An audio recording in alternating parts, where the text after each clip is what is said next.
আসসালামু আলাইকুম। আমি আতিকুল্লাহ। ফ্রি বাংলা টিউটোরিয়ালে আপনাদেরকে স্বাগতম।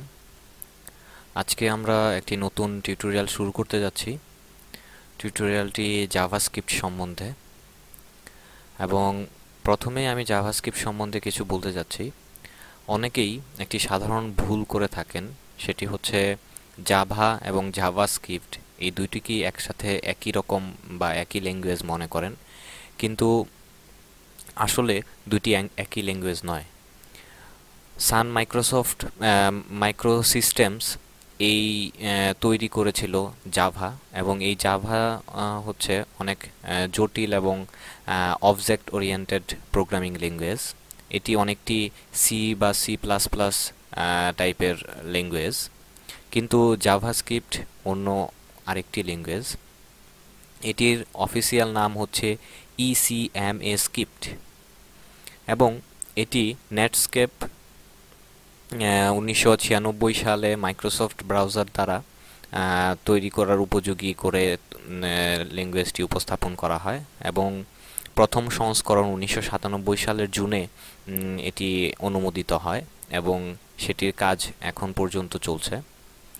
তো জাভাস্ক্রিপ্ট দিয়ে আমরা যেসব কাজগুলো করতে পারি সেটি হচ্ছে যে আমাদের HTML যারা ডিজাইন করে থাকেন তাদের সেই সিনটেক্সগুলোকে আর একটু সুন্দর করে তৈরি করার ক্ষেত্রে, সুন্দর ল্যাঙ্গুয়েজ হিসেবে তৈরি করার ক্ষেত্রে জাভাস্ক্রিপ্ট ব্যবহৃত হয়। এবং জাভাস্ক্রিপ্টের সাধারণত HTML এলিমেন্টগুলোকে পড়তে ও লিখতে পারে। ডেটা ভ্যালিডেট করার জন্য জাভাস্ক্রিপ্ট ব্যবহার করা হয়ে থাকে। সাধারণত আমরা জাভাস্ক্রিপ্টের মাধ্যমে বিভিন্ন ধরনের অ্যানিমেটেড ফর্ম তৈরি করতে পারি। এছাড়াও বিভিন্ন ব্রাউজার উপযোগী কিছু স্টাইল তৈরিতে আমরা জাভাস্ক্রিপ্ট ব্যবহার করতে পারি। এছাড়াও কুকি তৈরিতে সাধারণত জাভাস্ক্রিপ্ট ব্যবহার হয়ে থাকে। HTML পেজের মধ্যে জাভাস্ক্রিপ্ট বসানোর জন্য আমরা স্ক্রিপ্ট ট্যাগটি ব্যবহার করে থাকি, এবং এখানে দেখুন আমি ব্রাউজারের মধ্যে একটি কথা লিখেছি, হ্যালো ওয়ার্ল্ড। এটির আমরা যদি ব্যাকএন্ডে দেখি তাহলে দেখব যে এটির পিছনে রয়েছে স্ক্রিপ্ট নামে একটি ট্যাগ, এবং সেটা টাইপ সমান সমান দিয়ে ইনভার্টেড কমার ভেতর দেওয়া আছে টেক্সট, তারপর স্ল্যাশ, তারপর হচ্ছে জাভাস্ক্রিপ্ট। এরপর সেটির ভেতরে আমরা লিখেছি ডকুমেন্ট রাইট, এবং কমার ভেতরে লিখেছি হ্যালো ওয়ার্ল্ড, এবং স্ক্রিপ্টটি আমরা ক্লোজ করেছি। এই পুরো জিনিসটি আমরা বডির ভেতরে লিখেছি, এবং আপনারা দেখবেন যে এই স্ক্রিপ্টটি লেখার ফলে আমার এখানে আউটপুট হিসেবে হ্যালো ওয়ার্ল্ড এই কথাটি চলে এসছে। আবার ঠিক এখানে আরেকটি দেখুন, এখানে আমি জাস্ট একটু লেখাটিকে বড় করেছি, হেডারের ভেতর আমি এই কোডটি রেখেছি। এখানে দেখুন স্ক্রিপ্ট আগের মতোই আমরা এটি লিখেছি, এবং ডকুমেন্ট রাইটের ভেতর আমি হেড 1 H1 এবং H1 ট্যাগটি শেষ করে এর মাঝখানে আমি হ্যালো ওয়ার্ল্ড কথাটি লিখেছি। এর ফলে আমার এখানে একটি বড় হ্যালো ওয়ার্ল্ড হেডার হিসেবে এখানে শো করছে। তো এভাবে আমরা সাধারণত জাভাস্ক্রিপ্ট অ্যাড করার ক্ষেত্রে আমরা এই ধরনের কোড ইউজ করে থাকি।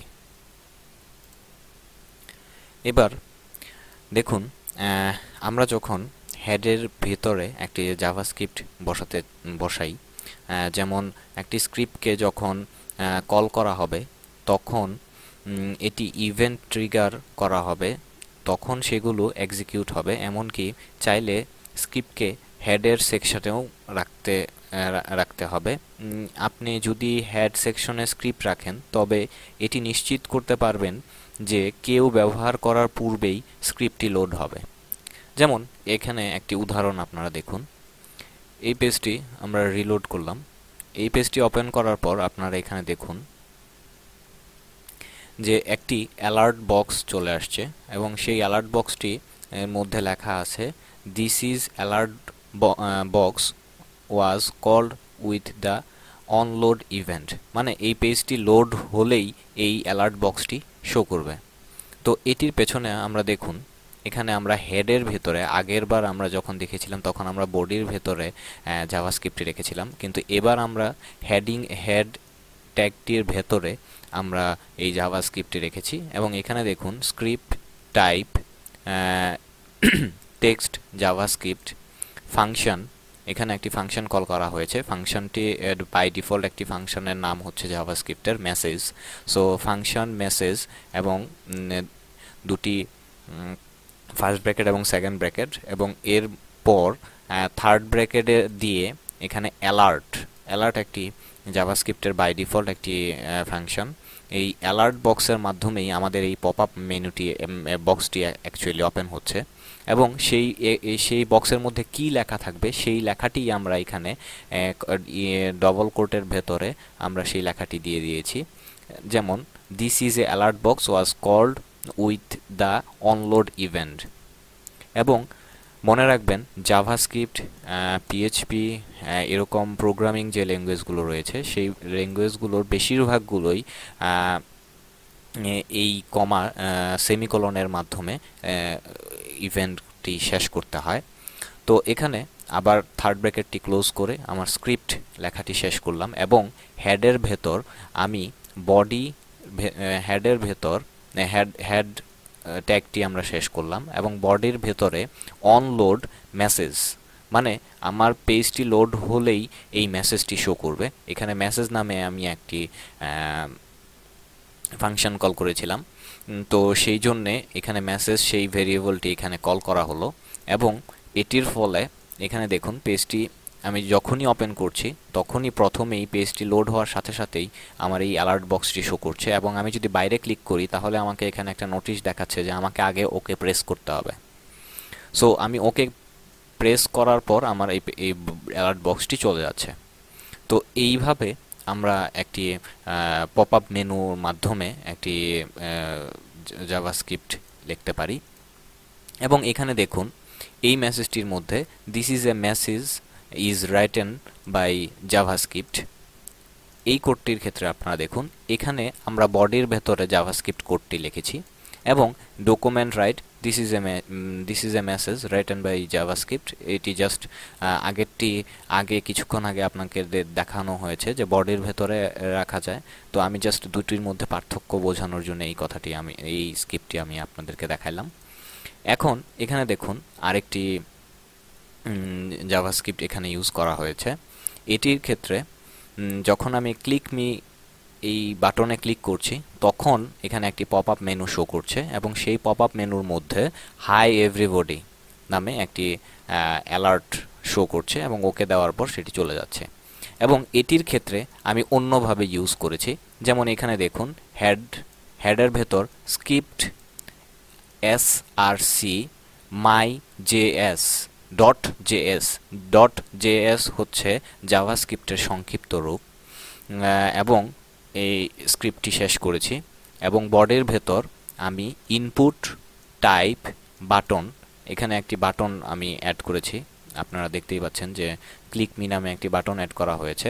এই ক্লিক মি বাটনটি অ্যাড করার ফলে এখানে টাইপ বাটন, অন ক্লিক এবং পপ আপ এই ফাংশনটি কল করা হয়েছে, এবং এই বাটনটির উপরে এই যে লেখাটি আছে ক্লিক মি, এখানে সেই ভ্যালুর জায়গায় সেই ক্লিক মি লেখাটি লেখা হয়েছে। এখন আমরা যদি এই জাভাস্ক্রিপ্টটি চেক করি তাহলে দেখুন এই জাভাস্ক্রিপ্টে একটি ফাংশন কল করা হয়েছে পপ আপ, এবং সেই অ্যালার্টের ভেতরে লেখা হয়েছে হাই এভরিবডি, এবং এই হাই এভরিবডিটি আমরা যখন এখানে ক্লিক করছি তখন এখানে দেখুন যে হাই এভরিবডি লেখাটি শো করছে। এবং এখানে আমরা পপ আপ নামে যে ফাংশনটি ডিক্লেয়ার করেছিলাম, আমি এখানে আমার সেই অন ক্লিক এই পপ আপ ফাংশনটিকে এখানে কল করেছি। এর ফলেই এই পপ আপ ফাংশনের মধ্যে যা আছে আমার ক্লিক করার ফলে এই পপ আপ মেনুটির মধ্যে এই পপ আপ মেনুটি চলে আসছে, এবং আমার হাই এভরিবডি এই কথাটি শো করছে। জাভাস্ক্রিপ্ট কোড হলো জাভাস্ক্রিপ্ট স্টেটমেন্ট সমূহের একটি সিকোয়েন্স। প্রতিটি স্টেটমেন্টে যে সিকোয়েন্স লেখা হয় সেই সিকোয়েন্স অনুযায়ী ব্রাউজারে এটি এক্সিকিউট হয়। এখানে দেখুন, this is A heading, this is a paragraph and another paragraph. এটির যদি আমরা রাইট মাউসে ক্লিক করে ভিউ সার্চে যাই, এখানে দেখুন স্ক্রিপ্টের ভেতরে আমরা প্রথমে হেডিং এর ভেতরে দিস ইজ এ হেডিং, প্যারাগ্রাফের ভেতরে সেই প্যারাগ্রাফটি আমরা এখানে রেখেছি। তো এই ব্যাপারগুলো আমরা যদি আমার পূর্বের HTML টিউটোরিয়ালগুলো আপনারা দেখেন, তাহলে এই ব্যাপারগুলো আপনাদের কাছে অনেক ইজি মনে হবে। তো এখানে জাস্ট ডকুমেন্ট রাইট এর ভেতরে হেড ট্যাগের ভেতরে হেডিং, প্যারাগ্রাফ ট্যাগের ভেতরে প্যারাগ্রাফটি রাখা হয়েছে। এবং এটির ভিতরে দেখুন সেম কাজটি করা হয়েছে, এবং এটি জাভাস্ক্রিপ্ট স্টেটমেন্টের ব্লগের ভেতরে মানে একসাথে গ্রুপ আকারে রাখা হয়েছে, এবং ব্লকগুলো একটি লেফট কার্লি ব্র্যাকেটের মধ্যে রাখা হয়েছে।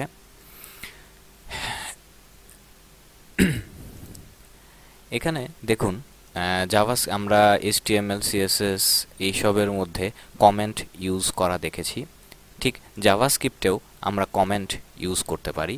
যেমন এখানে দেখুন, আমরা কমেন্ট ইউজ করার আগে এখানে দুটি ব্যাকস্ল্যাশ ইউজ করা হয়েছে এবং লেখা হয়েছে রাইট এ হেডিং, এবং এর পরে এখানে হেডিংটি লেখা হয়েছে। আবার রাইট 2 প্যারাগ্রাফস, এবং এটার ভেতরে দুটি প্যারাগ্রাফ লেখা হয়েছে। এটি হচ্ছে সিঙ্গেল লাইন যদি কমেন্ট ইউজ করতে হয়, তাহলে আমরা এইভাবে কমেন্ট লিখতে পারি। আবার আমরা যদি ডবল লাইনে কমেন্ট লিখতে চাই, ফর এক্সাম্পল এখানে দেখুন, এখান থেকে আমার ব্যাকস্ল্যাশ এবং স্টার, এবং আবার স্টার ব্যাকস্ল্যাশ এর মাঝখানে আমি যে লেখাগুলো লিখেছি সেইগুলো কমেন্ট আকারে এখানে শো করছে। তো সিঙ্গেল লাইনে যদি আমি শো করি তাহলে ডবল ব্যাকস্ল্যাশ, আর যদি ডবল লাইনে শো করি তাহলে ব্যাকস্ল্যাশ প্লাস এবং স্টার দিতে হয়। এবং এখানে দেখুন আরেকটি যে ব্যাপারটি এখানে দেখানো হয়েছে সেটি হচ্ছে যে আপনার লাইন যখন আপনি কোনো একটি স্টেটমেন্টের কার্যকর হওয়া থেকে বিরত রাখতে হয়, কমেন্ট ব্যবহার করা যায়। যেমন আপনি এখানে দেখুন, এখানে আমি হেডিং নামে একটি ট্যাগ এর ভেতরে এই কথাটি রেখেছিলাম, কিন্তু এর আগে দুইটি ব্যাকস্ল্যাশ দেওয়ার ফলে এখানে আমার সেই হেড ট্যাগটি শো করছে না। তো আমরা সাধারণত এই কাজটি করে থাকি কিছু লাইন চেক করার জন্য। যখন আপনি বড় বড় কোডিং নিয়ে কাজ করবেন, অনেকগুলো কোডিং নিয়ে কাজ করবেন একসাথে, তখন যদি কখনো আপনি প্রবলেমে পড়েন যে কোন কোডিংটি ঠিক মতনে কাজ করছে না বা কোন কোডিংটির জন্য কি ভুল হচ্ছে, এটা যদি আপনাকে কখনো চেক করতে হয়, তো সেই ক্ষেত্রে আপনারা অ্যাজ ইউজুয়াল আমরা যে কাজটি করে থাকি যে সিঙ্গেল লাইনে প্রথমে আমরা ডবল কোট দিয়ে দিই, ডবল ব্যাকস্ল্যাশ দিয়ে দিই। ডবল ব্যাকস্ল্যাশের ফলে আমার এই লাইনটি উজ্জ্বল হয়ে গেল। এর ফলে আমার এই লাইনে যদি এই লাইনটির জন্য যদি কোনো প্রবলেম হয়ে থাকে তাহলে সেটি আমরা ইজিলি ধরতে পারি। আবার এখানে দেখুন, আমি যদি একদম শুরুতে এবং শেষে পুরোটার মধ্যে এরকম মাল্টিপল কমেন্টেরটা দিয়ে দিই, তাহলে দেখেন এখানে আমার এখানে কোনো কিছুই শো করছে না। এবং এখানে দেখুন, এটির ক্ষেত্রে আমরা লাইনের শেষে এখানে লিখেছি হ্যালো, এখানে লিখেছি মাহবুব, এবং এখানে দেখুন হ্যালো মাহবুব এই জিনিসটা শো করছে। এবং এখানে আমি লাইনের শেষে একটি কমেন্ট ইউজ করেছি, দুইটি লাইনের শেষে। তো লাইনের শেষে কমেন্ট ইউজ করার জন্য আমরা সাধারণত এভাবে কমেন্ট ইউজ করে থাকি। তো আজকের টিউটোরিয়ালটি এই পর্যন্তই। পরবর্তী টিউটোরিয়ালে আপনাদের সাথে আবার দেখা হবে, এবং আজকের টিউটোরিয়ালে আপনাদেরকে দেখানো হলো যে আমরা চাইলেই বডির ভেতরে, হেডের ভেতরে এবং এক্সটার্নাল হিসেবে জাভাস্ক্রিপ্ট অ্যাড করতে পারি। আশা করি সবাই আমার টিউটোরিয়ালটি বুঝেছেন। পরবর্তী টিউটোরিয়ালে আপনাদের সাথে আবার দেখা হবে। ধন্যবাদ।